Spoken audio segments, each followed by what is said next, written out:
TR cosmetic shop থেকে সবাইকে শুভ সকাল।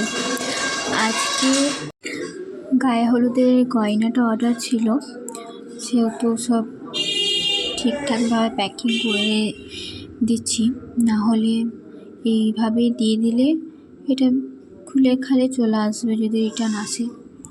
ঠিকভাবে আসে না তো। আর বক্স নিয়ে আমার কাছে, যেহেতু মেহেন্দির বক্স পড়েছিল, সেগুলোতেই প্যাকিং করে দিয়েছি যাতে কোনো অসুবিধা না হয়। দেখো কি এই কালারটা, খুব সুন্দর কালারটা, আমার খুব ভালো লাগে এই কালারটা। তো প্যাকিং করা হয়ে গেছে মেহেন্দির বক্সটা, জানি না দেখলে কি মনে করবে কাস্টমার। এটা প্যাকিংটা করে নিলাম। এর প্যাকেটটা রেখে বা কী করবো, ওর জন্য কাগজটাও ভরে দিলাম। নামটা মিলিয়ে নিচ্ছি, যেন দুটো অর্ডার আছে। ওই পাশে একটা বক্স দেখতে পাচ্ছ, দুটো অর্ডার আছে, সেহেতু এইভাবে প্যাকিং